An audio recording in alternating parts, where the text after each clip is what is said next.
isolation, and we could also keep the love is bubbling like this warrior born inside. Couldn't keep it in, driven strong with pride. Won't let me win, won't set me free. Build a portal you always wanted to see. Surreal, don't spill, don't show your bow. How will they know? Let it blow, let it blow. We both hit back and explore. Let it blow, let it blow. Don't it be, it's not a war. I don't care who they're going to slay. Let the swamp rage on. Gold never tempted me anyway. It's crazy how some distance makes enemies seem small. And the foes that once surrounded me can't get up to my wall. It's time to see what I can do to break the limits and have no night, no day, no rules of me. I'm free. Let it blow, let it blow. I can see now the wind and sky. Let it blow, let it blow. Who never say goodbye. Here I stand, and here I'll stay. Let the swamp rage on.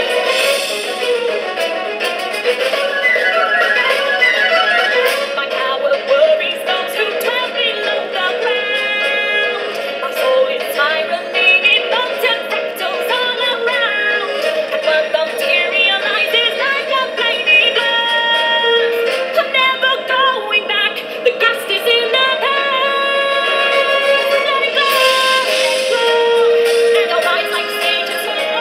Let it go, let it go. That rejects gold is gold.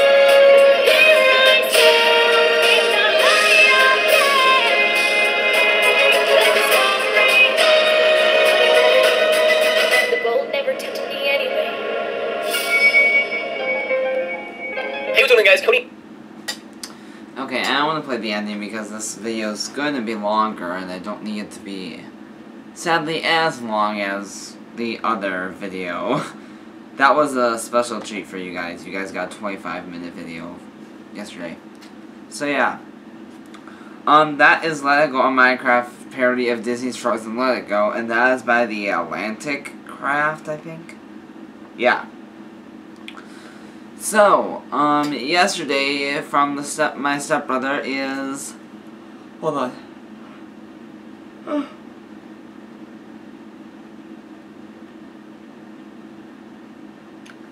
I just got up, so I'm really tired, so if I yawn multiple times in this video, I'm sorry. I just got up and I feel okay, just not great. Because I haven't ate anything, I have something lodged in my throat, but whatever, I will live.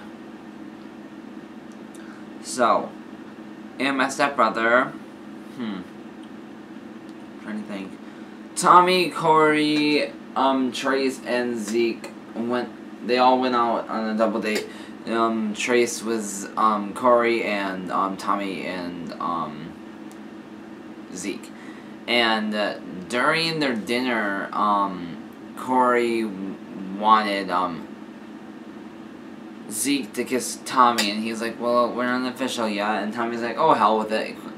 Zeke, be my boyfriend, and then, apparently, he said yes, and then they kissed, and woohoo. And so, yeah, I'm gonna read, because there's not very a paragraph, I'm just gonna read the last 1, 2, 3, 4 lines there were. We began to head upstairs, Tracy kissing me. I hopped on his back, too lazy to climb the remaining 6 steps up to Tracy's bedroom. Boys, sleep in your own rooms, please. Mom, I groaned again, and as Trace snickered and carried me into my bedroom. He dropped me in the bed and pressed his lips to mine for a rough kiss. Good night, Corey. Good night, Corey. I love you, he said, giving me a slight smile before leaving my bedroom. Happy I let myself fall asleep.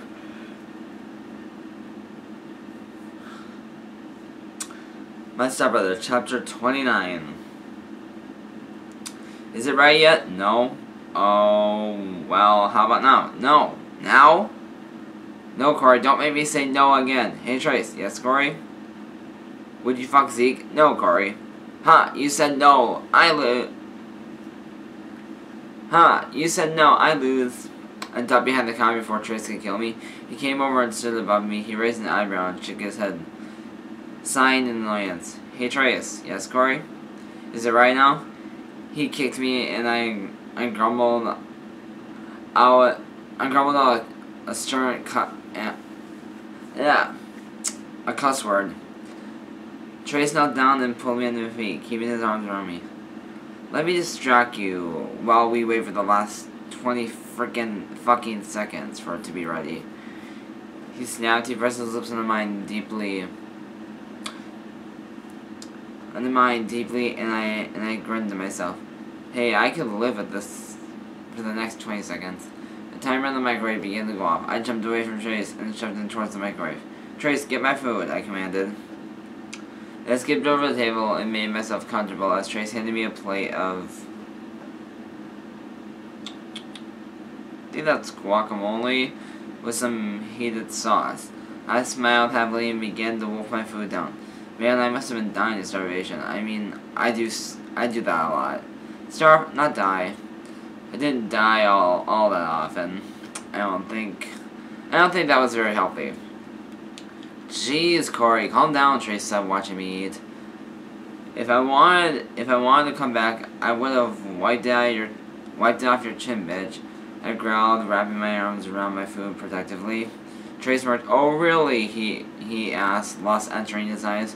I opened my mouth to ask the Trace to throw me on the table and strip me and fuck me so hard that we would need an ass replacement. But the front door decided to open at that moment. Damn it! Why did the front door hate my dirty thoughts? Hi, boys, Mom said, coming in the room. Oh, well, go figure. She hates my sexual thoughts. Sheesh, woman. We would have cleaned the table off when we were done. Ugh, women are so rude. No wonder I'm gay. Hi, Mom, I agreed as I gloomily watched Trace begin to eat. Should have been eating me, not eating some friggin' pasta. Gosh. Trace was so stupid. Corey, were you? No, I was not thinking about Trace doing things to me. I cried defensively. Mom sighed and shook her head. Corey, I don't want to know about your sex life. I have my own. Slapped my hands over my ear. Oh my god, I did not just hear that. I screamed, disturbed for my life. My mom was doing bad things with Trace's dad. I thought I was the son of a virgin. My life is a lie. Well, Corey, you aren't a son of a virgin because, number one, both of them have been fucked by their father or mother. Trace's mom fucked apparently their dad. That's how Trace was born. And Corey's dad, who we don't know the name, fucked Janice, Corey's mom, and Corey was born. So yeah, they're not virgins, and neither are you two. Well, I'm not sure. I'm not sure if Trace is still a virgin, but I don't think so. Corey, shut up! You weren't convinced by a virgin, she said, rolling her eyes. I was just gonna ask if you were the one who spilled soda in the fridge in the pool house. I pulled my hands away from her ear slowly and shook my head. No, I did not, I said with an affirmative nod. There's soda in there? We'll go clean it out, Trace said with a shrug and dropping his plate in the sink and motioned me to follow him as I grabbed a washcloth from under the sink. I dropped my plate in the sink as well before waving my mom with a grin and followed Trace down to the pool house.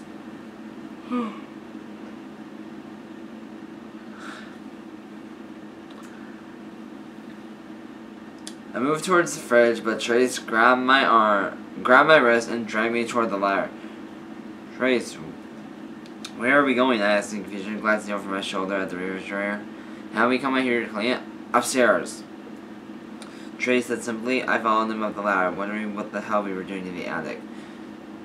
Trace grabbed the ladder and pulled it up after me. He grabbed a large piece of wood and placed it over the opening in the floor between turning the light. A single light in the stuffy room. What? Trace cut me off by crushing his lips onto mine. I instantly kissed him back and opened my mouth for his tongue. I pushed him up against the wall and pressed my body against his. Trace grabbed his hip and grind them with his.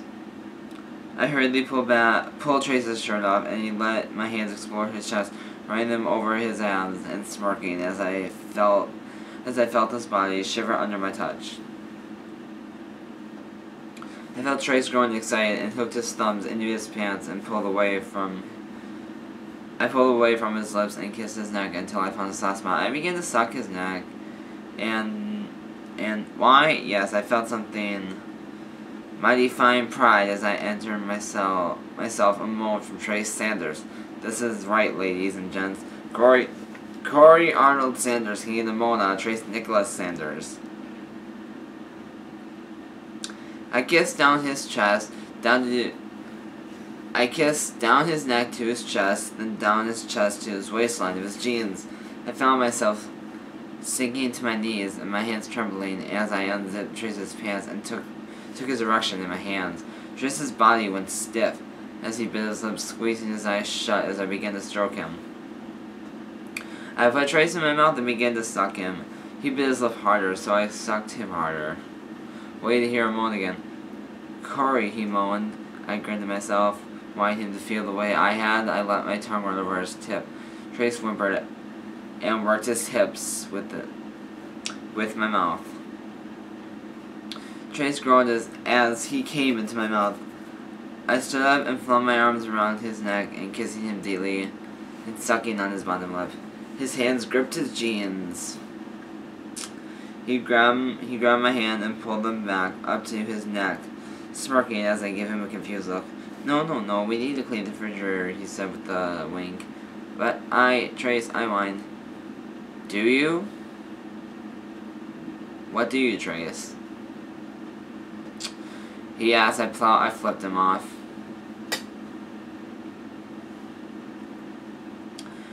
Maybe some other time, he whispered and pecked my lips before zipping his pants back up. I adjusted myself and followed him and threw as he threw down the ladder. We went to the refrigerator and began to clean it in silence. No, I would not talk to Trace. I would remain silent until let him fuck the hell out of me. I was not talking it up the ass every goddamn time. Huh. Hey, I don't like when you're silent. Start talking, he mumbled, kissing my neck. I shoved him over and had to force break a laugh at his expression. He eyed me carefully for a second before breaking out into a smirk that I didn't like. Fine. I'll just have to go over to Julia's house. She didn't mind taking it, he said with a shrug, trying to leave. I grabbed his arm and forced him back, hugging him tightly. I forgive you, you beautiful man, you. I cried and crashed my lips onto his. He grinned triumphantly and kissed my neck before shutting I'll clean the refrigerator. He took my hand. Oh, sorry, I thought it seems like it got a lot darker just now. Maybe the cloud is over the sun outside. That's 13. Okay, you guys are in for another long chapter. He took my hand and began to walk toward the house. Hey Trace, how long have Tommy and Zeke known each other? I asked curiously. Trace thought for a moment before shrugging. About 11 or 12 years now. Tommy is a real quiet guy, but he and Zeke have always hung out. Yep, the sun just came out. Okay, good. I'm not really surprised that Tommy is gay. Zeke and myself shocked. Me, but not Tommy. I rolled my eyes and kissed him. But you're happy that you're with me, I said. I got nervous. He was happy to be with me, right? Obviously, he said impatiently as we entered the house. Why else would I let you... Hi, Jenny. Hi, Janet. Mom placed a hand over her hip and gave me a knowing look. Clean the refrigerator? So that we kids are calling it nowadays, huh? Back in my day, we just said that we were fucking. Ew, Mom, don't talk about you and fucking. I said and shuddered. Corey Bradley Arnold Sanders. Watch your language around your mother, please, she said with a frown. But You just... Oh, I give up, I said with a hopeless sigh. Mom choked and kissed my forehead before winking at me and Trace and leaving the room. Trace took my hand and pulled me upstairs in the bedroom. We crawled on his bed together and put the Stand on Netflix. He kissed my forehead and the movie started up. Trace, we should do something tomorrow. I'm bored of staying around the house. I said with the uniform. Corey, we sat around the house for one day, Trace said, rolling his eyes. Well, that's one day too long, you dumb. Give me gum. I cried and poked him in the forehead. He sighed. How about tomorrow? I take you somewhere special, he offered. Oh, where? I asked eagerly. It's a surprise, Trace. I hate surprises, I groaned. What if I said that if you don't complain about being a surprise, I'll have you groaning like that by the end of tomorrow night? He asked with a wink and smirked. Oh, you're good, he hissed. I hissed and pressed his lips on mine. But I must accept. Surprise away. He wrapped his arms around me and yawned. I'm tired. I won't make it to the end of the movie. Good night, Corey. I love you, he mumbled, his eyes shining sleepily. Probably because there's still another 8 hours of the movie, I pointed out, but Trace is already asleep. I smiled softly, and how calm he looks when he sleeps. I love you too, Trace, I whispered, pressing my lips to his gently. He mumbled something in his sleep and tightened his grip on me. I smiled and rested my head on his chest, falling asleep within a few short minutes, excited for the surprise tomorrow. Author's note. Sorry about the short and boring. I kept typing and I wrote this whole thing like a half an hour. Anyways, I started the Zeke and Tommy spin-off, and all I need is now for the name. So if you have any suggestions, please feel free to offer those up. I should have the story up by tomorrow, but I'll put a link to the next chapter of the story. The story has a few chapters left, though, don't worry. So that's the end of this 17 minutes for you guys. Lucky. So, yeah. And until next time, gays, okay, just ask that GSA. Huh?